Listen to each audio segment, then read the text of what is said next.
നമസ്തേ. കഴിഞ്ഞ 2-3 ദിവസങ്ങളായി 7 അതിൻ്റെ മൾട്ടിപ്ലിക്കേഷൻ 16, 25, 34, 43, 52 ഇങ്ങനെയുള്ള സംഖ്യകൾ നമ്മളുടെ ജീവിതത്തിൽ പേരിലോ നമ്മുടെ പേരിലോ വീട്ടുപേരിലോ ഫ്ലാറ്റ് നമ്പറിലോ അച്ഛൻ്റെ പേരിലോ അമ്മയുടെ പേരിലോ എവിടെയെങ്കിലും സ്പർശിച്ചാൽ എങ്ങനെയാണ് റിസൾട്ട് വരുന്നതെന്ന് ധാരാളം ആധികാരികമായ തെളിവുകൾ നിരത്തിയിട്ടുണ്ട്. നിങ്ങൾക്ക് വിശ്വസിക്കാം, വിശ്വസിക്കാതിരിക്കുക. ഇത് ഞാൻ പറയുന്ന മുഴുവനും നിങ്ങൾ കണ്ണടച്ച് കേൾക്കരുതെന്ന് പറഞ്ഞു. നിങ്ങളും സ്വന്തമായിട്ടൊന്ന് പരിശോധിക്കുക. നിങ്ങളുടെ ഫ്രണ്ട് സർക്കിളിലും അല്ലെങ്കിൽ ഫാമിലി സർക്കിളിലൊക്കെ 7ൻ്റെ കാര്യത്തെക്കുറിച്ച് നിങ്ങളുടെ പേരും അവരുടെ പേരുമായിട്ടൊക്കെ ഒന്ന് ആഡ് ചെയ്ത് നോക്കണം. ന്യൂമറിക്കൽ വാല്യൂ അറിയാമെങ്കിൽ അങ്ങനെ തന്നെ ചെയ്യണം. അതാണ് അല്പം കൂടി ശാസ്ത്രീയത.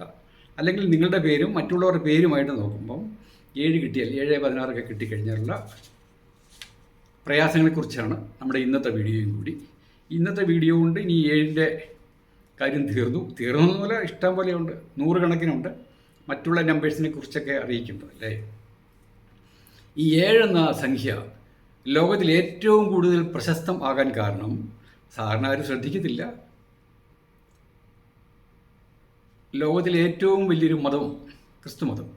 ക്രിസ്തുമതം സ്ഥാപിച്ചത് യേശുക്രിസ്തു അല്ലെങ്കിൽ പോലും ആ യേശുക്രിസ്തു ജനിച്ചത് ഡിസംബർ 25 എന്ന രീതിയിലാണ് ലോകം എമ്പാടും ആഘോഷിക്കുന്നത്. പിന്നെ ചില രാജ്യങ്ങൾ 25-ാം തീയതിയല്ല. അത് അവരുടെ രാജ്യത്തിൻ്റെ ചില വിശ്വാസങ്ങൾ എപ്പോഴും മാറിക്കൊണ്ടിരിക്കുമല്ലോ. എല്ലാവരുടെയും വിശ്വാസം ഒരുപോലെയല്ലല്ലോ. യേശുക്രിസ്തു ജനിച്ചത് 25-ാം തീയതി. 2, 5, 7. 7ൻ്റെ പ്രാധാന്യമാണ്. യേശുക്രിസ്തു ദൈവം. ആ ദൈവത്തെ എത്രയോ പേര് വിശ്വസിക്കുന്നു. അതിൻ്റെ അർത്ഥം ഒരു ഡിവൈൻ നമ്പറാണ്. അത്ര മോശമൊന്നുമല്ല 7. ഈ ഉൽപ്പത്തി 8-ാം വോള്യത്തിൽ പറയുന്നു, നോഹയുടെ കാലത്തിന് വെള്ളപ്പൊക്കം ഉണ്ടായി. ആ വെള്ളപ്പൊക്കം കഴിഞ്ഞപ്പോൾ അരരാത്ത് മലയിൽ നോഹയുടെ പെട്ടകം ഉറച്ചു. അതിനുശേഷം അദ്ദേഹം അവിടെ ഉറച്ചതിന് ശേഷം 7-ാം പക്കം നോഹ ഒരു പ്രാവിനെ പറപ്പിച്ച് വിട്ടു. ആ പ്രാവ് തിരിച്ചു വന്നു ഒരു ഒലിവിൻ്റെ ഇലയുമായി. വീണ്ടും 7-ാം പക്കം നോഹ ഈ പ്രാവിനെ പറപ്പിച്ച് വിട്ടു. അപ്പോൾ ഡിവൈനായിട്ട് ബന്ധമുണ്ട് 7. ബൈബിളിൽ പറഞ്ഞിരിക്കുന്നതാണ്, ഇതൊന്നും ഞാൻ എഴുതിയതല്ല കേട്ടോ. അപ്പോൾ തുടക്കം മുതലേ 7-ന് എന്തോ ഒരു സ്പിരിച്വലായിട്ടുള്ള ബന്ധമുണ്ട്. 7 ചക്ര എന്ന് കേട്ടില്ലേ? ലോകത്തിലെ ഏറ്റവും വലിയ സയൻസാണ് 7 ചക്രാസ്. മൂലാധാരം, സ്വാധിഷ്ഠാനം, മണിപൂരകം, അനാഘതം, വിശുദ്ധി ചക്രം, ആജ്ഞാചക്രം, സഹസ്രാരം. 7 ചക്രമല്ലേ? അത് ആർക്കും കാണാൻ പാടില്ലാത്തതിന് പേരിൽ വിശ്വസിക്കത്തില്ല. അറിവുള്ളവർ വിശ്വസിച്ചുള്ളൂ. അതല്ലേ മെഡിറ്റേഷൻ ഒക്കെ ഇരിക്കുമ്പോൾ നമ്മൾ ചക്ര എനർജി ചെയ്യൂല്ലേ, ചക്ര ബാലൻസിങ് അല്ലേ. ഇനി ലോകത്തിൽ എത്രയോ കോടിക്കണക്കിന് സംഗീതം വന്നിട്ടുണ്ട്. വേണ്ട, ഇന്ത്യയിൽ തന്നെ ഇനിയും വരാനിരിക്കുന്നു. കേവലം 7 അക്ഷരങ്ങളിൽ നിന്നല്ലേ സംഗീതം മുഴുവനും ഉരുത്തിരിയുന്നത്. സ, രി, ഗ, മ, പ, ധ, നി, സ. സപ്തസ്വരങ്ങൾ അത്ര മഹത്താണ്. നിങ്ങൾ സ്വന്തമായിട്ടൊന്ന് ആലോചിച്ച് നോക്കൂ, എത്ര ലക്ഷക്കണക്കിന് സംഗീതമാണ് ഇറങ്ങിയിരിക്കുന്നത്. അതെല്ലാം ഈ സപ്തസ്വരങ്ങളെ അടിസ്ഥാനമാക്കിയാണ് നാളെ ഇറങ്ങാൻ പോകുന്നതല്ലാതെ. അപ്പോൾ അത് വീണ്ടും ഡിവൈനാണ്. മാരിവില്ലിന് നാച്ചുറലായിട്ടുള്ള ഒരു കളറാണ്. മഴവില്ലിൻ്റെ 7 നിറങ്ങൾ, ആ VIBGYOR, violet indigo, blue, red, orange, red. ഇത് പിന്നെ ഉണ്ട് 7-ാം കടൽ. 7 കടൽ, 7 സമുദ്രമില്ലേ, 7 ഭൂഖണ്ഡങ്ങളുണ്ടല്ലോ. അപ്പോൾ 7ൻ്റെ പ്രാധാന്യം, 7 നല്ലൊരു മഹത്തായ നമ്പറാണ് എന്ന് നിങ്ങൾ ദയവായിട്ട് വിശ്വസിക്കുക. ഞാൻ പറയുന്നതെല്ലാം നെഗറ്റീവ് അനുഭവപ്പെട്ടവരുടെ കാര്യമാണ്. അപ്പോൾ എന്തുകൊണ്ടാണ് നെഗറ്റീവ് എന്നുള്ളത് പറയാം. സൂക്ഷിച്ചില്ലെങ്കിൽ വലിയ ബുദ്ധിമുട്ടാണ്. ഇനി നമുക്ക് കേരളത്തിൽ 14 ജില്ലകളുള്ളത്. 14 ജില്ലകളിൽ 7 അക്കങ്ങൾ മാത്രമുള്ള അക്കങ്ങളുള്ള വയനാട് മാത്രം. WAYANAD 7. മറ്റുള്ള 13 ജില്ലകൾക്കും 7 ലെറ്റേഴ്സ് അല്ല, അതിൽ കൂടുതലായിട്ടുണ്ടല്ലോ. ലോകത്തിലെമ്പാടും വെള്ളപ്പൊക്കം ഉണ്ടാകും. എവിടെ? അമേരിക്ക ആയാലും UK ആയാലും റഷ്യ ആയാലും ഡൽഹിയിലായാലും കാശ്മീരിലായാലും ഹിമാചൽ പ്രദേശിലായാലും വെള്ളപ്പൊക്കം ഉണ്ടാകും. പക്ഷേ ഇവിടെ വെള്ളപ്പൊക്കമല്ല, ഭൂകമ്പം. കേരളത്തിൽ നാച്ചുറൽ കലാമിറ്റി ഏറ്റവും കൂടുതൽ ഉണ്ടാകാൻ സാധ്യത, പ്രകൃതി ദുരന്തം ഏറ്റവും കൂടുതൽ ഉണ്ടായിരിക്കുന്നതും വയനാട്ടിലല്ലേ. മറ്റുള്ള കലാപം പോലെയല്ലല്ലോ. ഇതിനെ ആർക്കും കൺട്രോൾ ചെയ്യാൻ പറ്റത്തില്ല. എപ്പോഴാണ് ഈ പ്രകൃതി ദുരന്തം ഉണ്ടാകുമെന്ന് അറിയില്ല. ആ 7ൻ്റെ സ്വാധീനമാണെന്ന് ഒരു ന്യൂമറോളജിസ്റ്റ് എന്ന നിലയിൽ ഞാൻ പറയുന്നു. അല്ലെങ്കിൽ നിങ്ങൾക്ക് എന്തെങ്കിലും കമൻറ്റ് ബോക്സിൽ വന്ന് പറഞ്ഞോളൂ. അന്തസ്സായ രീതിയിൽ മാന്യതയോടുകൂടി വേണം, സംസ്കാരശൂന്യമായ രീതിയിലുള്ള കമൻ്റ് അല്ല വേണ്ടേ. അങ്ങനെ വന്നാൽ നിങ്ങളുടെ കുടുംബത്തിൻ്റെ സംസ്കാര ഇല്ലായ്മയായിട്ടേ മറ്റുള്ളവരും വീക്ഷിക്കുകയുള്ളൂ. പിന്നെ അല്പമൊക്കെ വിശ്വാസം ലിബറലായിരിക്കണം. ഞാൻ പഠിച്ചത് മാത്രമേ ശരിയുള്ളൂ എന്നുള്ള നിങ്ങളുടെ ഇസം എന്തു ആയിക്കോട്ടെ, ഞാൻ പഠിച്ചത് മാത്രമേ ശരിയുള്ളൂ എന്നുള്ള ആ ഇസത്തിലുള്ളവർ കമൻറ്റ് ചെയ്യാൻ വരണ്ട എന്ന് ഞാൻ വ്യക്തമായിട്ട് പറയുന്നു. എത്ര വേണമെങ്കിലും ചോദിച്ചോളൂ. എല്ലാ സംശയങ്ങൾക്കും ഉദാഹരണ സഹിതം ഞാൻ പറയാൻ തയ്യാറാണ്. വയനാട്ടിൽ ഈ കഴിഞ്ഞ ഇടയ്ക്കായിട്ട് ദുരന്തമുണ്ടായി. അവിടെ ഒരു മുണ്ടക്കൈ ദുരന്തം ഉണ്ടായില്ലേ. ആ മുണ്ടക്കൈക്ക് 9 ലെറ്റേഴ്സാണ്. വയനാട് ജില്ലയിലാണ്. ആ 9 7 എത്രയാണ്? 16. അവിടെ വീണ്ടും വന്നു. എല്ലാ ജില്ലകളെപ്പറ്റി അല്ല, എല്ലാ സ്ഥലത്തെപ്പറ്റിയും പറയാനുള്ള സമയമില്ല, ലിമിറ്റഡ് ടൈമേ ഉള്ളൂ. ജസ്റ്റ് സൂചിപ്പിക്കുന്നു മാത്രം. മുണ്ടക്കൈയുടെ ഇതുണ്ടാകാൻ കാരണം ഇനിയും അവിടെ ഉണ്ടാകാൻ സാധ്യതയുണ്ടെന്ന് കണക്ക് കൂട്ടാൻ പറ്റും. എന്ന് വെച്ചുകൊണ്ട് അടുത്ത വർഷമല്ല, അടുത്ത ഓരോ ഈ സീസൺ ആകുമ്പോഴും ശ്രദ്ധിക്കണം അവിടെയുള്ളവർ. കേരളത്തിൽ ഏറ്റവും കൂടുതൽ എല്ലാ ആൾക്കാരും ആകാംക്ഷയോടുകൂടി എപ്പോഴും മനസ്സിലെങ്കിലും മുറുമുറുക്കുന്ന ഉരുവിടുന്ന ഒരു ജില്ലയാണ് ഇടുക്കി. അവിടെ ഒരു മുല്ലപ്പെരിയാർ ഡാമില്ലേ. രാഷ്ട്രീയമായിട്ടോ എന്തോ ആട്ടെ അതിനെപ്പറ്റി അങ്ങ് തള്ളിക്കളയാണ്. ഇടുക്കി എന്ന പേരിൽ 16 ലെറ്റേഴ്സ്, 16 അതിൻ്റെ വാല്യൂ. വയനാടിന് 7 ലെറ്റേഴ്സ്, ഇടുക്കിക്ക് 16. അപ്പോൾ അവിടെ ഒരു ചാൻസ് ഉണ്ട്. അവിടെയുള്ള ഞാൻ കോട്ടയംകാരനാണ്. കോട്ടയത്ത് പിന്നെ എൻ്റെ ഫാമിലിയിൽ നിന്ന് അവിടെ എല്ലാവരും ഞങ്ങളെല്ലാം ഇവിടെയാണ്. പക്ഷേ എന്നാൽ പോലും എത്രയോ ബന്ധുക്കളും എത്രയോ പേരുണ്ട്, കോടാനുകൂടി ആൾക്കാർ ഒരുതരം ഭയത്തിലില്ല. ഇടുക്കി, എറണാകുളം, ആലപ്പുഴ ജില്ലയിലൊക്കെ ഉള്ളവർ താമസിക്കുന്നത്. പ്രകൃതി ദുരന്തത്തിന് സാധ്യതയുണ്ട്. ഞാനൊരു ജിയോളജിക്കൽ എഞ്ചിനീയറൊന്നുമല്ല. പല ആൾക്കാരും അതിനെപ്പറ്റി സർവേ നടത്തിയിട്ടും അവിടെ പോയി നേരിട്ട് കണ്ടിട്ടും ഒക്കെ പറയാറുണ്ട്. ഞാൻ അങ്ങനെയൊന്നും പോയിട്ടില്ല. പക്ഷേ ഈ ന്യൂമറോളജിയുടെ കാഴ്ചപ്പാട് മാത്രം നിങ്ങൾക്കൊരു അവയർനെസ് തരുന്നു. ഇനി ഈ തലമുറയിലെ അല്ലെങ്കിൽ ഈ നൂറ്റാണ്ടിലെ തന്നെ ഏറ്റവും വലിയ പ്രകൃതി ദുരന്തമായിരുന്നു, ഭൂകമ്പമായിരുന്നു മഹാരാഷ്ട്രയിലെ ലത്തൂരിൽ 1993. എനിക്കൊക്കെ അന്ന് വെച്ചാൽ വലിയ പ്രായമില്ല. അതിൻ്റെ ദുരന്തമൊക്കെ അന്നും ടി വിയിലൊക്കെ കണ്ടു. അന്ന് ഇത്രയും വാർത്താ ചാനലില്ലായിരുന്നല്ലോ, ഈ പ്രൈവറ്റ് ആയിട്ടുള്ള. പത്രത്തിൽ സ്ഥിരം ഹോട്ട് ന്യൂസ് ആയിരുന്നു. ലത്തൂരിൻ്റെ ന്യൂമറിക്കൽ വാല്യൂ ഇതാണ്, 16. ഇന്ത്യയിൽ എന്നും പ്രശ്നമുള്ള ലോകരാഷ്ട്രങ്ങൾ മൊത്തം ഉറ്റുനോക്കുന്ന ഒരു സ്ഥലമാണ് കാശ്മീർ. ഇന്ത്യയുടേതാണെന്ന് ഇന്ത്യ പറയുന്നു, പാകിസ്ഥാൻ പറയുന്നു അവരുടേതാണെന്ന്. പാകിസ്ഥാൻ പണ്ട് ഇന്ത്യയിൽ ആയിരുന്നല്ലോ. കാശ്മീരിൻ്റെ പേരിൻ്റെ ലെറ്റേഴ്സ് 7. അവിടെ എന്നും കലാപമല്ലേ, ധൈര്യസമയത്ത്. ഇപ്പോൾ ഈ നരേന്ദ്രമോദി പ്രൈം മിനിസ്റ്ററായിട്ട് വന്നതിന് ശേഷം മാത്രമാണ് അവിടെ കാം ആൻഡ് ക്വയറ്റ് ആയത്. അതിന് മുൻപായിട്ട് നമ്മളെന്നും കാണാറുണ്ടായിരുന്നില്ല, കല്ലേറും ബഹളവും, ആരും പോകത്തില്ല. ലോകത്തിലെ ഏറ്റവും വലിയൊരു ടൂറിസ്റ്റ് പ്ലേസ് ആയിരുന്നു. ഒരു രാജ്യത്തിന് പ്രധാനപ്പെട്ട വരുമാനം നൽകിയിരുന്ന സ്ഥലമായിരുന്നു കാശ്മീർ. നമ്മുടെയൊക്കെ ചെറുപ്പത്തിലെ എത്രയോ തവണ അവിടേക്കൊന്ന് പോയി കണ്ടാൽ കൊള്ളാമെന്ന് ആഗ്രഹം ഉണ്ടായിരുന്നല്ലോ ഒന്ന്. ഇടക്കാലം കൊണ്ട് അങ്ങോട്ട് പോകുമ്പോഴേ പേര് കേൾക്കുമ്പോഴേ പേടിയായിരുന്നു. പക്ഷേ ഇപ്പോൾ ടൂറിസ്റ്റുകൾ പോകുന്നുണ്ട്. പക്ഷേ അതിൻ്റെ നമ്പർ 7. ആ കലാപം ഒരു കാലത്തുണ്ടായിരുന്നത് ഒതുക്കി. അപ്പോൾ ശക്തനായ ഒരു നേതാവ് ഉണ്ടെങ്കിൽ ഈ 7നെയൊക്കെ അതിജീവിക്കാൻ പറ്റും. നിങ്ങൾക്കും നല്ല ആന്തരികമായ ശക്തി ഉണ്ടെങ്കിൽ ഈ 7ൻ്റെ നെഗറ്റീവ് മാറ്റാൻ പറ്റും. അത് അത്ര എളുപ്പമൊന്നുമല്ല. കാശ്മീരിലെ numerical value 18. Number of letters 7. 18 7 25. വീണ്ടും അതിനെ കെടുത്തിരിക്കുകയാണ്. കാശ്മീരിലെ പ്രശ്നം അങ്ങനെയൊന്നും തീരത്തില്ല, ഏത് ശക്തനായ ഭരണാധികാരി വന്നാലും. അല്ലെങ്കിൽ അത്ര കണ്ടുള്ള അടിച്ചമർത്തലായിരിക്കണം അവിടെ. ഇപ്പോഴും ഇങ്ങനെ തേങ്ങി നിൽക്കുമല്ലേ. കാശ്മീരോട് ഒപ്പം പറയുന്നതാണ് ജമ്മുവിൽ 15 ലെറ്റേഴ്സേ ഉള്ളൂ.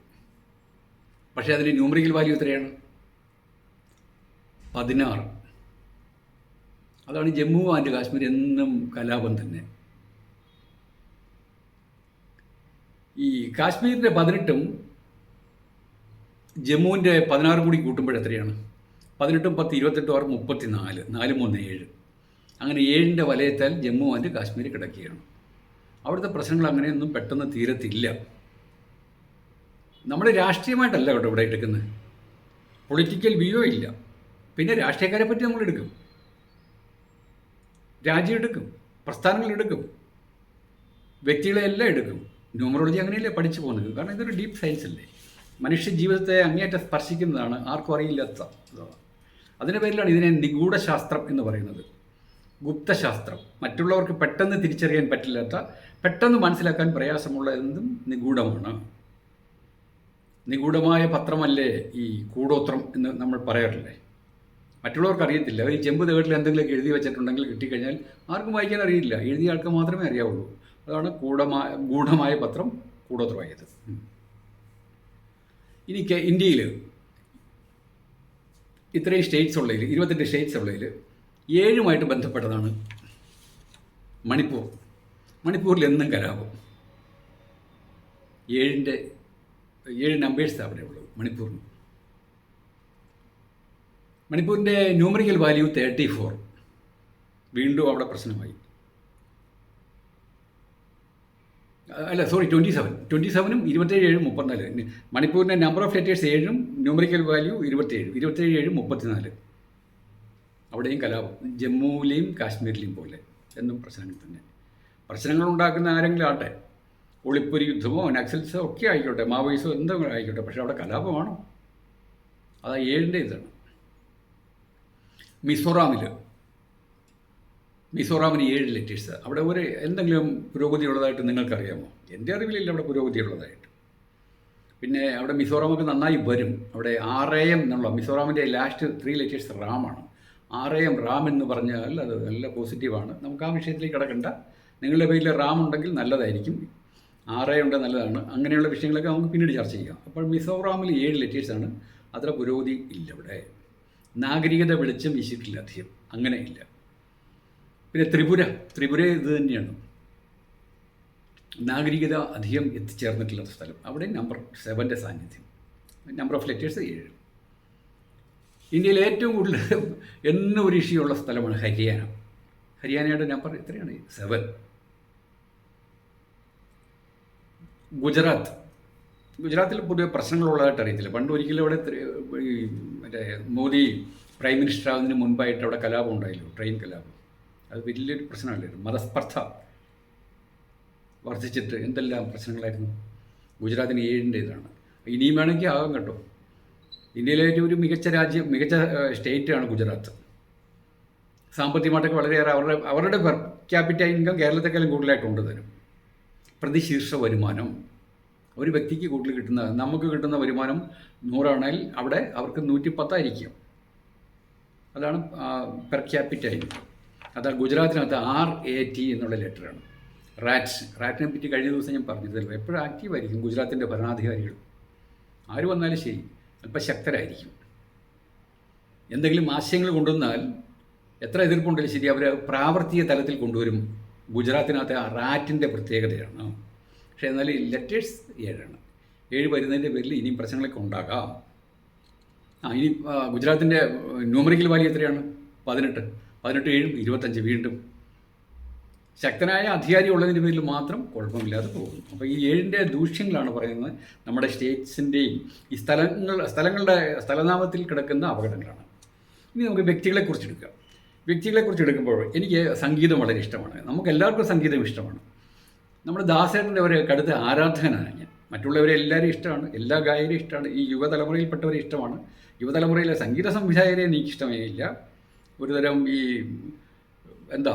ഒച്ചയും ബഹളവും ഇൻസ്ട്രുമെൻസിന് മാത്രം സ്വാധീനം വോയിസ് കൊടുത്തുകൊണ്ട് വോക്കലിന് ശക്തി കുറയ്ക്കല്ലേ ഇപ്പോഴത്തെ ഇത്. അതുകൊണ്ട് ഈ തലമുറയിൽപ്പെട്ടവർക്ക് ആർക്കും തന്നെ ടെമ്പററി ആയിട്ടുള്ള സംഗീതമേ ഇഷ്ടമുള്ളൂ. നമുക്ക് ദാസേട്ടന് കാര്യം എടുക്കാം. ദാസേട്ടൻ്റെ പേരിനകത്ത്, യേശുദാസിൻ്റെ പേരിനകത്ത് നിങ്ങൾ കണക്ക് കൂട്ടിക്കുള്ളൂ. നമ്പർ ഓഫ് ലെറ്റേഴ്സ് 7 അല്ലേ. അദ്ദേഹത്തിന് എന്ത് കുഴപ്പമെന്ന് വേണം നിങ്ങൾക്ക് ചിന്തിക്കാം. അദ്ദേഹം പ്രശസ്തിയുടെ കൊടുമുടിയിലാണ്. ഇത്രയും ഇനി കേരളത്തിലുള്ള ഏത് മുഖ്യമന്ത്രി, എത്ര പ്രഗത്ഭനായ മുഖ്യമന്ത്രി വന്നാലും ശരി, ഇന്ത്യയിൽ എത്ര പ്രഗത്ഭനായ പ്രൈം മിനിസ്റ്റർ വന്നാലും ശരി, അവരെയൊക്കെ കാലാന്തരത്തിൽ മറന്നു. ഹിസ്റ്ററി ഇഷ്ടപ്പെടുന്നവർ മാത്രമേ അറിയുള്ളൂ, അടുത്ത തലമുറകൾ അറിയത്തില്ല. പക്ഷേ ദാസേട്ടനെ എന്ന് പറഞ്ഞിരിക്കും. ഈ തലമുറകളെല്ലാം അദ്ദേഹം പാടിയ പാട്ടെല്ലാം കേട്ടുകൊണ്ടിരിക്കും. അന്ന് വരെ യേശുദാസ് അറിഞ്ഞിരിക്കും. അത്രയും ഉള്ള വ്യക്തിക്ക് 7-ൻ്റെ സ്വാധീനം വന്നതിൻ്റെ പേരിൽ നിങ്ങൾ ചിന്തിക്കുക, അദ്ദേഹത്തിന് 3 ആൺപിള്ളേരിൽ 2 ആൺകുട്ടികളെക്കുറിച്ച് പത്രമാധ്യമങ്ങളിലൊന്നുമില്ല, ടി വിയിലൊന്നും വരാൻ പാടില്ല. അതേ കാരണം അത്രയും ഒരു പബ്ലിക് ഇമേജുള്ള വ്യക്തിയുടെ കുടുംബജീവിതത്തെ പറ്റി ആരും എഴുതുന്നില്ല. അത് ഞാനായിട്ടൊട്ട് പറയത്തുമില്ല. എനിക്കറിയാമെങ്കിൽ തന്നെ പറയുന്നത് ശരിയല്ല. വേണ്ട, നമുക്കറിയാവുന്ന ഒന്നാണ് വിജയ് യേശുദാസ്. അത്ര സുപ്രസിദ്ധനായ അദ്ദേഹത്തിന് മാനസികമായിട്ട് വിജയ് യേശുദാസ് പ്രയാസം ഉണ്ടാക്കി കൊടുത്തിട്ടുണ്ട് ഒരു പിതാവ് എന്ന നിലയിൽ.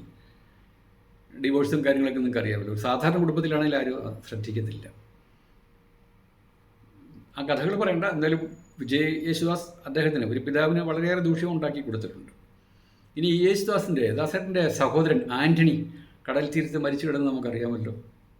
അദ്ദേഹത്തിൻ്റെ സഹോദരൻ സ്വന്തം വീട് പോലുമില്ല, വാടകയ്ക്ക് താമസിച്ചിരിക്കുമായിരുന്നു.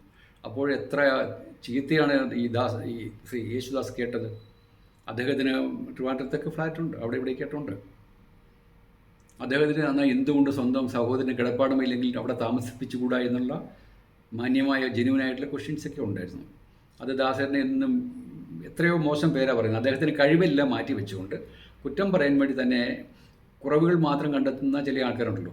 നമ്മൾ ഈ ന്യൂമറോളജിയിലൂടെ കുറ്റമല്ല കേട്ടോ, ഇത് നിങ്ങളുടെ ജീവിതത്തിൽ ബാധിച്ചിട്ടുണ്ട്. 7 അങ്ങനെയാണെങ്കിൽ അതിൻ്റെ കുറവുകൾ പരിഹരിച്ചുകൊണ്ട് മുന്നോട്ട് പോകുവാനുള്ള നിർദ്ദേശമാണ് ഇതിലൂടെ തരുന്നത്. ഇത് ഒരുതരം ക്ലാസ്സാണ്, ക്രിറ്റിസിസം അല്ല. അപ്പോൾ ദാസേട്ടന് അങ്ങനത്തെ പേരുണ്ടായി. ഒരിക്കലും മൂകാംബികയിൽ അദ്ദേഹവും ഭാര്യയും കൂടി തൊഴാൻ പോയിട്ട് തിരിച്ചു വന്നപ്പോഴേ ഒരു കൊച്ചു പയ്യൻ പെർമിഷൻ ഇല്ലാതെ സെൽഫി എടുക്കാൻ അദ്ദേഹത്തിന് മുന്നിലേക്ക് കയറി. അദ്ദേഹം ഉടനെ തന്നെ മൊബൈൽ മേടിച്ച് അത് ഡിലീറ്റ് ചെയ്തു. അതിനും അദ്ദേഹം എന്ത് ചീത്ത കേട്ടു. അദ്ദേഹത്തിൻ്റെ ഏറ്റവും പ്രധാനപ്പെട്ട ദേവതകളാണ് ശബരിമല അയ്യപ്പനും മൂകാംബിക ദേവിയും. എല്ലാ ജന്മദിനത്തിനും അദ്ദേഹം മൂകാംബികയിലുണ്ടായിരിക്കും. ഇപ്പോൾ കഴിഞ്ഞ 4 വർഷമായിട്ടില്ല, അമേരിക്കയിലല്ലേ. അന്ന് ആ പയ്യൻ കാണിച്ച തെറ്റ്, നമ്മളൊരു സെൽഫി എടുക്കുമ്പോൾ ഒരു പെർമിഷൻ ചോദിച്ചിട്ട് വേണ്ടി എടുക്കാനുണ്ട്. പയ്യൻ്റെ ആകാംക്ഷയിലാണ്, പയ്യൻ്റെ ആ ഏജിൻ്റേതാണ്, ആ രക്തത്തിളപ്പിൽ അങ്ങനെ ചെയ്തത്. പക്ഷേ ആ പയ്യനത് ചെയ്തെങ്കിലും ശ്രീ യേശുദാസാണ് തെറിയേട്ടത്. അതൊക്കെ ആ ഏഷ്യൻ്റെ പ്രത്യേകതയാണ്. ചെറിയ ചെറിയ കാര്യങ്ങളല്ല ഇതൊക്കെ. കാരണം ഇതൊക്കെ ഓരോ ആൾക്കാരുടെ ഇമേജിനെ ബാധിക്കുന്നതാണ്, ഒരാൾ ചീത്ത വിളിക്കുമ്പോഴേ. അപ്പോൾ 7 അവിടെ. ഇനി മറ്റൊരു വ്യക്തിയാണ്, നമുക്കൊക്കെ അറിയാവുന്ന ഒരു വളരെ ചുറുചുറുക്കുള്ള ഒരു ഗായിക റിമി ടോമി. എല്ലാവർക്കും ഇഷ്ടപ്പെട്ട ആ റിമി ടോമി എവിടെ ഗാനമേള അവതരിപ്പിക്കാൻ ചെന്നാലും ശരി, ഓപ്പൺ എയറിലാണെങ്കിലും, അതായത് ഓഡിറ്റോറിയത്തിലല്ലെങ്കിൽ, അവിടെ വരുന്ന പ്രേക്ഷകർ ഏറ്റവും ബാക്കിൽ നിന്ന് ഡാൻസ് കളിക്കുന്നവർ അടികൊള്ളും. അങ്ങനെ ഇഷ്ടം പോലെയുണ്ട്. കാരണം ഇവർ നല്ല ഇളകുന്ന രീതിയിലുള്ള ഡാൻസ് കളിക്കും. ഉത്സവപ്പറമ്പിലോ ഈ ഗാനമേളയൊക്കെ കേൾക്കാൻ വരുന്നതിന് ഇച്ചിരി സ്മോളൊക്കെ അടിച്ചിട്ട് കള്ളൊക്കെ കുടിച്ചിട്ടാണ് വരുന്നത്. ലഹരിയല്ലേ, പാട്ടും സംഗീതവും ലഹരിയാണ്, മദ്യവും ലഹരിയാണ്. 2 ലഹരിയും കുടിച്ച് വരുമ്പോൾ അവരെ രക്തത്തിളപ്പിനിട്ട് അവർ അവിടെ കിടന്ന് ഡാൻസ് കളിക്കും. ചില വോളണ്ടിയേഴ്സ് വന്ന് അല്ലെങ്കിൽ പോലീസുകാർ വന്ന് കൺട്രോൾ ചെയ്യും. വെള്ളം അടിച്ചിട്ട് തലകുത്തി നിൽക്കുന്ന ഇവരോടൊക്കെ പറഞ്ഞിട്ട് കാര്യമുണ്ടോ? പ്രശ്നമാവും. അങ്ങനെ അവിടെ അടിപിടി ഉണ്ടാകാറുണ്ട്. ഞാൻ നേരിട്ട് പല തവണയും കണ്ടിട്ടുണ്ട് കേട്ടോ. കോട്ടയം തിരുനക്കര അമ്പലത്തിൻ്റെ ഗ്രൗണ്ടിലൊക്കെ വെച്ച് ഈ അടിയൊക്കെ കണ്ടിട്ടുണ്ട്. അപ്പോൾ റിമി ടോമിയുടെ പേരിനകത്ത് 7 ഇല്ല. നമ്പർ ഓഫ് ലെറ്റേഴ്സ് 8ഉം ന്യൂമറിക്കൽ വാല്യൂ 24. പക്ഷേ അത് റിമി ടോമിയുടെ ഹസ്ബൻഡിൻ്റെ പേര് റോയിസ് കിഴക്കൂടൻ എന്നാണ്. ആ റോയിസ് കിഴക്കൂടൻ്റെ ന്യൂമറിക്കൽ വാല്യൂ 16ആണ്. അതാണ് വിവാഹബന്ധം വേർപെടുവാനുള്ള ഈ 16ൻ്റെ സ്വാധീനമാണ്. മറ്റുള്ള എന്തെങ്കിലും നിങ്ങൾ പറയാം അതാണ് ഇതാണ് എന്നൊക്കെ പറയും. പക്ഷേ 16ൻ്റെ സ്വാധീനം കാരണമാണ് അതാണ് ഇതാണെന്നുള്ള കാരണങ്ങളിലേക്ക് പോകുന്നത്. ആയതിനാൽ നിങ്ങളുടെ മക്കൾ വിവാഹം കഴിക്കാൻ പോകുമ്പോൾ, മോളാണെങ്കിൽ ആ വരനാകാൻ പോകുന്ന പയ്യൻ്റെ പേരിനകത്ത് ഇത്രയും ലെറ്റേഴ്സ് ഉണ്ടെന്ന് നിങ്ങൾ നോക്കുക. അത് ഏറ്റവും സിമ്പിൾ കാര്യമാണ്. അതുപോലെ മോൻ വിവാഹം കഴിക്കാൻ പോകുകയാണെങ്കിൽ പെൺകുട്ടിയുടെ പേരിനകത്ത് കുട്ടിയുടെ പേരും ഇപ്പോൾ റോയിസ് കിഴക്കൂടൻ അല്ലേ, റോയിസ് എന്ന് പറഞ്ഞാൽ അറിയത്തില്ല, റോയിസ് കിഴക്കൂടൻ എന്നാണ് അദ്ദേഹത്തിൻ്റെ ശരിയായ പേര്. നിങ്ങളത് ചെക്ക് ചെയ്യണം. അതുപോലെ ഒരു ബിസിനസ് ആരംഭിക്കാൻ പോകുമ്പോൾ കൂട്ടുകാർ കൂടി എവിടെന്നെങ്കിലും ലോൺ എടുത്ത് അല്ലെങ്കിൽ കുറച്ച് പൈസയൊക്കെ പിടിച്ച് വെച്ച് ഒരു ബിസിനസ് ചെയ്തേക്കാം എന്ന് അവിടെ ചിന്തിക്കണം. നിങ്ങൾ 4 എത്ര പാർട്ട്നേഴ്സ് ഉണ്ടോ അവരുടെയൊക്കെ പേരും കാര്യങ്ങളൊക്കെ ആയിട്ട് 7ൻ്റെ ബന്ധമുണ്ടെങ്കിൽ വലിയ ബുദ്ധിമുട്ടാണ്.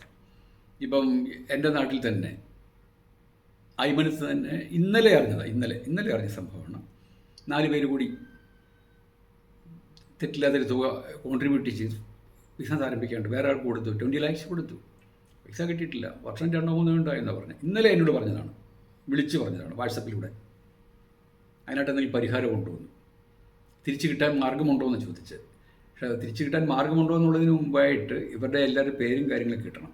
7ൻ്റെ സ്വാധീനം ഉണ്ടെങ്കിൽ വലിയ ബുദ്ധിമുട്ടാണ്, കേസും കാര്യങ്ങളിലേക്ക് പോകത്തേ ഉള്ളൂ. അതുകൊണ്ട് നിങ്ങൾ എവിടെയെങ്കിലും പൈസ ഇൻവെസ്റ്റ് ചെയ്ത് വിത്ത് പാർട്ണർഷിപ്പിലാണെങ്കിൽ ദയവായിട്ട് ശ്രദ്ധിക്കണം. 7ൻ്റെ സ്വാധീനമുള്ളവർ അത് എന്തെങ്കിലും ഉണ്ടെങ്കിൽ ബുദ്ധിമുട്ടാകും.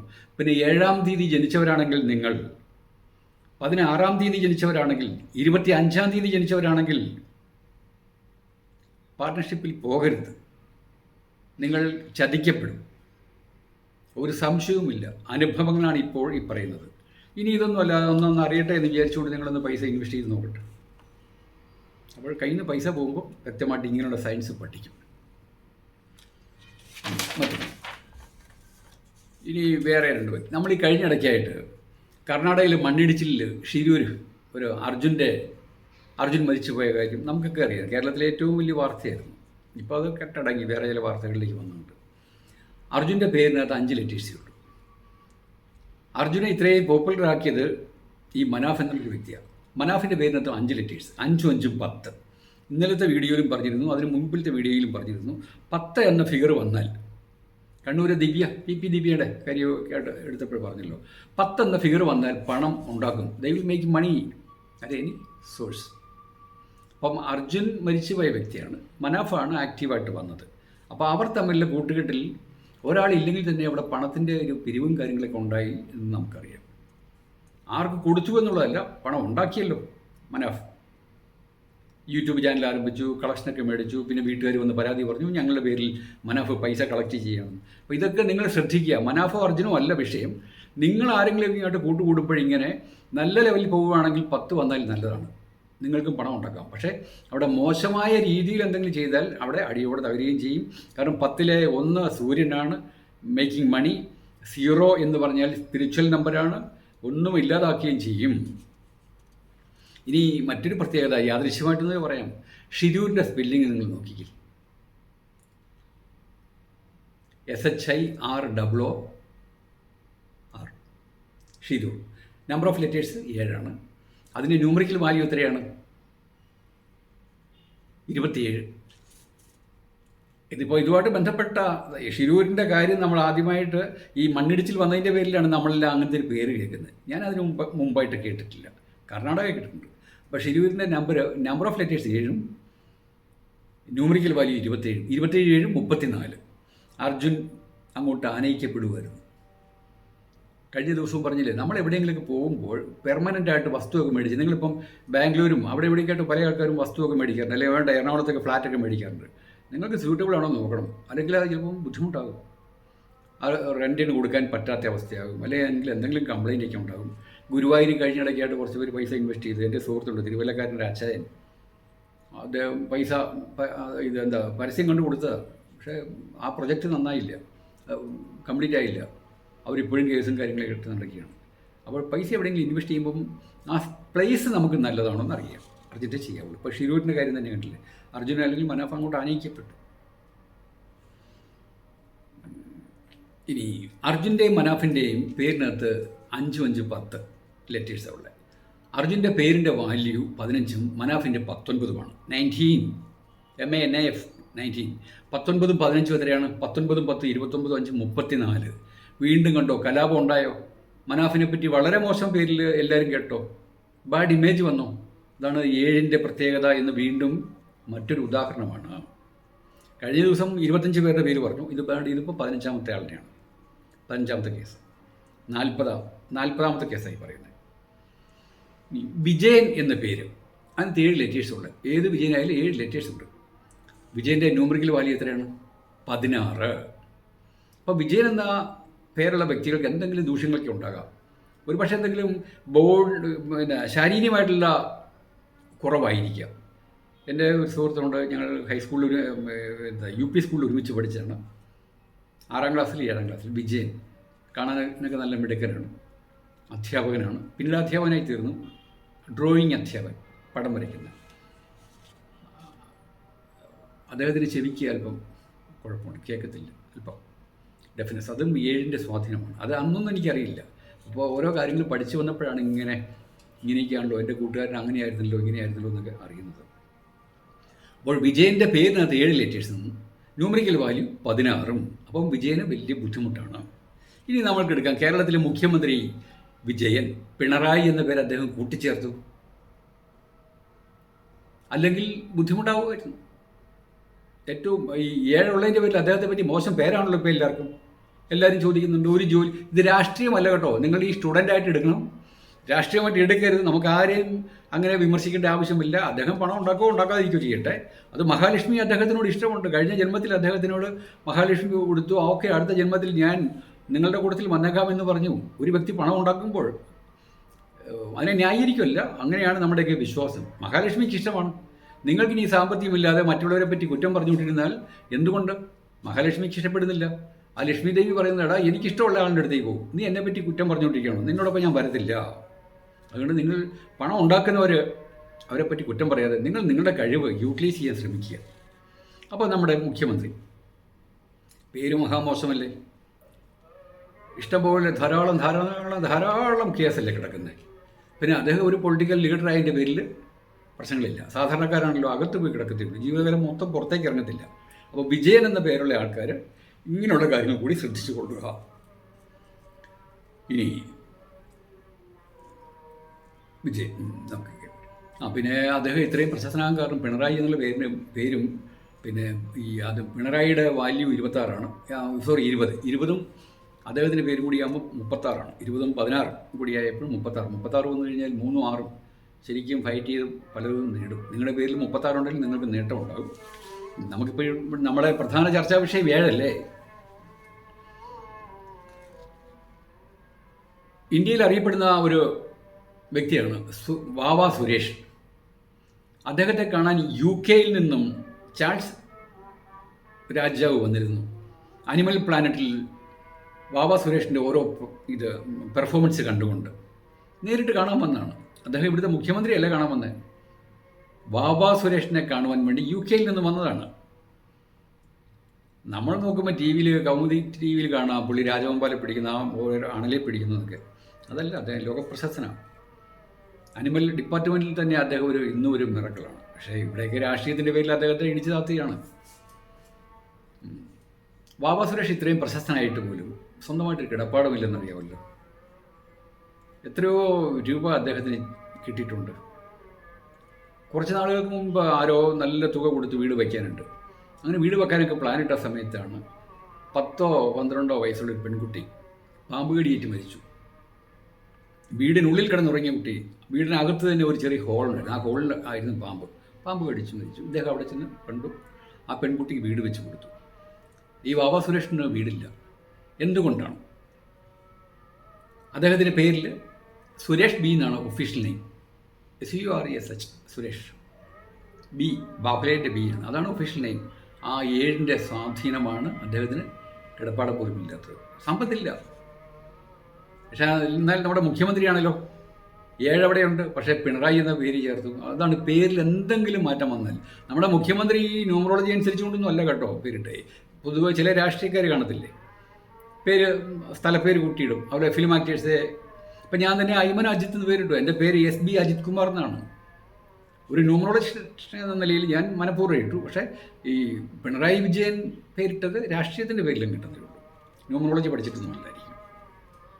അപ്പം വാവ സുരേഷിൻ്റെ പേരിൽ സുരേഷ് ബി എന്നുള്ള പേരിനകത്ത് 7 ലെറ്റേഴ്സ് ഉള്ളതുകൊണ്ട് അദ്ദേഹത്തിൻ്റെ കാര്യം അങ്ങനെ.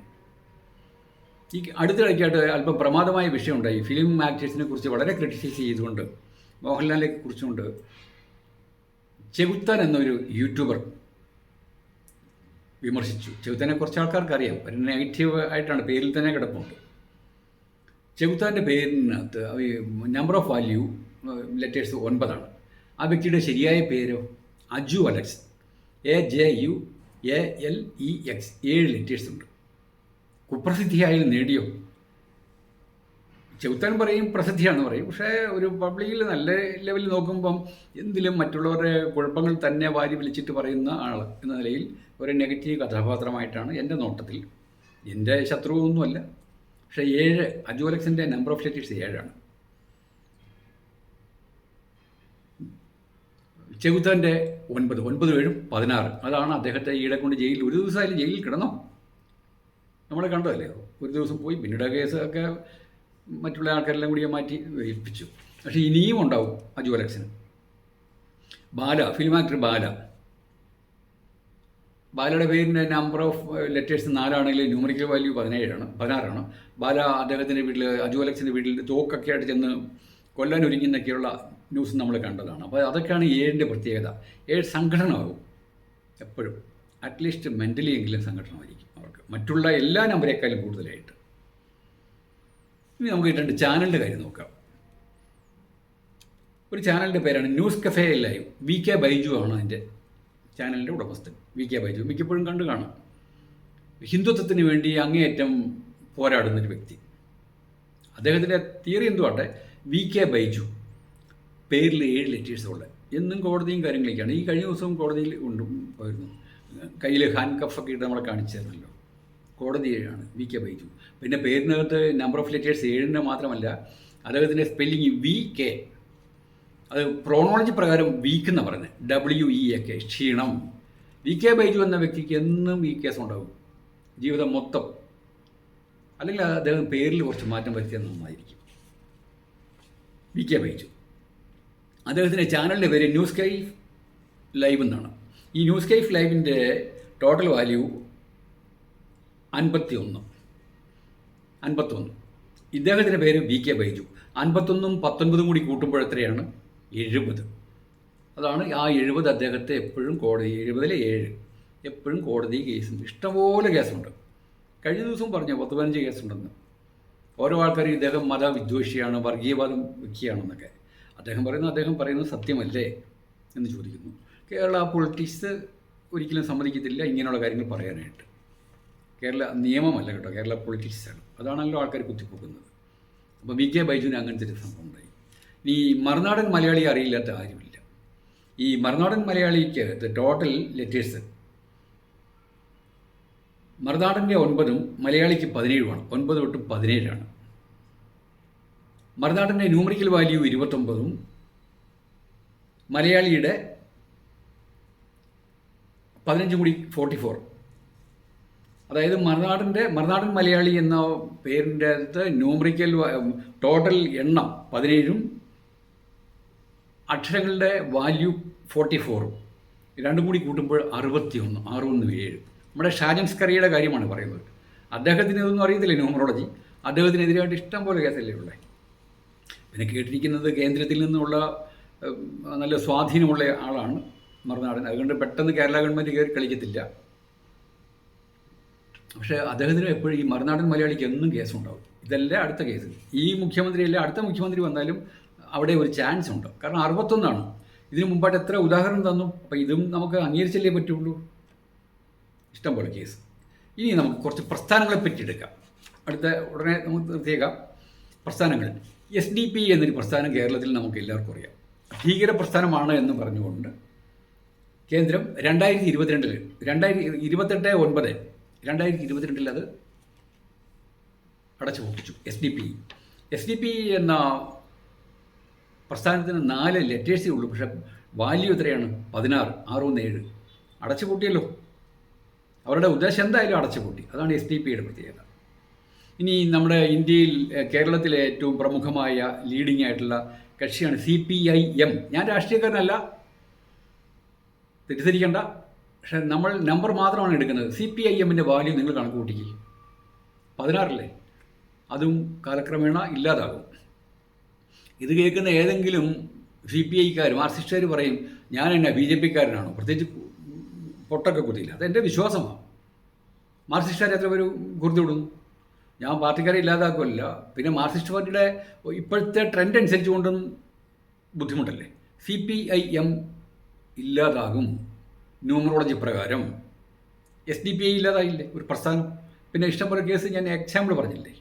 ഇനി അടുത്ത് വേറെ ഒന്നുണ്ട്. വഖഫ് മുനമ്പത്ത്, ഇവിടെ എറണാകുളത്ത് എത്രയോ 100, 200, 300, 400 കുടുംബക്കാരുടെ വസ്തു വഖഫ് ബോർഡിൻ്റെ ആണ് എന്ന് പറഞ്ഞുകൊണ്ട് ഇപ്പോൾ അതും ഒരു ചർച്ചയാണ്. രാഷ്ട്രീയക്കാരങ്ങ് കണ്ണടയ്ക്കുന്നു. വഖഫ് ബോർഡും ഇല്ലാതാകും, അടച്ചു പൂട്ടും. എത്ര ശക്തിയുണ്ടെന്ന് പറഞ്ഞാലും സുപ്രീം കോർട്ടിന് പോലും വഖഫ് ബോർഡിനെ ക്വസ്റ്റ്യൻ ചെയ്യാൻ പറ്റില്ലെന്നാണ് അന്ന് ഇവിടെ നിയമം ജവഹർലാൽ നെഹ്റു എഴുതി വെച്ചത്. ഞാൻ നിയമം പഠിച്ചിട്ടില്ല, ഒരു ലോയറല്ല. പക്ഷേ ന്യൂമറോളജി പ്രകാരം പറയുമ്പോൾ വഖഫ് ബോർഡ് അടച്ചു പൂട്ടും. ഇനി ഒരൊറ്റ കാര്യം കൂടി പറഞ്ഞേക്കാം. പണ്ട് ഒരു 10-25 വർഷമായിട്ട് ഞാൻ കേൾക്കുന്നതാണ്. സ്റ്റാർ ഹെൽത്ത് എന്നുള്ളൊരു ഇൻഷുറൻസ് കമ്പനി, ഒരു കമ്പനിയെ പറ്റി മോശം പറയില്ല. സ്റ്റാർ ഹെൽത്തിൻ്റെ total value, number of letters 10, numerical value 33. Star health ഇന്ത്യയിൽ, കേരളത്തിൽ നല്ല ലെവലിൽ, ഇവിടെയൊക്കെ അതിൻ്റെ സ്റ്റാർ ഹെൽത്തിൻ്റെ ആൾക്കാരൊക്കെ ഉണ്ട് മെഡിക്കൽ ഇൻഷുറൻസ് നടത്തുന്നത്.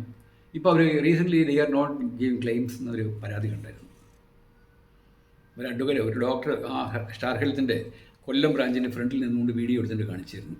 അവർ ആധികാരികമായ തെളിവെല്ലാം കൊടുത്തിട്ടും സ്റ്റാർ ഹെൽത്ത് കൊടുക്കുന്നില്ല. എന്നൊരു പേര് മോശം വന്നല്ലോ. ഇങ്ങനെയാണെങ്കിൽ അവിടെ ഒരാളിങ്ങനെ പറഞ്ഞു കഴിഞ്ഞാൽ പിന്നെ പതുക്കെ ഇളകും.